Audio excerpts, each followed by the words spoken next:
બનાસકાંઠા જિલ્લાના સરહદી વિસ્તારમાં શિયાળો સિઝનની વાવણીને 1 મહિનો થયો છતાં પાણી ન મળતા ખેડૂતોનો અનોખો વિરોધ સામે આવ્યો।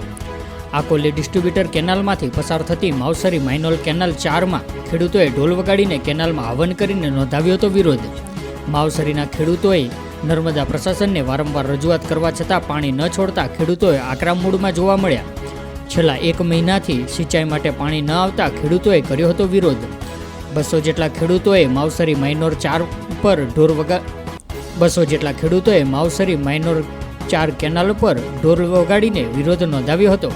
ખેડૂતોને સિંચાઈ પાણીની માંગણી નહીં સંતોષાય તો ખેડૂતો નર્મદા કચેરી આગળ ધરણાની ચીમકી ઉચ્ચારી। 2 દિવસમાં જો નર્મદાના અધિકારીઓ માવસરી ગામના ખેડૂતોને પાણી નહીં આપે તો ખેડૂતો લડી લેવાના મૂડમાં જોવા મળ્યા। માવસરીના ખેડૂતોએ કેનાલ પર હવન કરીને વિરોધ દર્શાવ્યો હતો। Vasram Chaudhary, DP news, Banaskantha.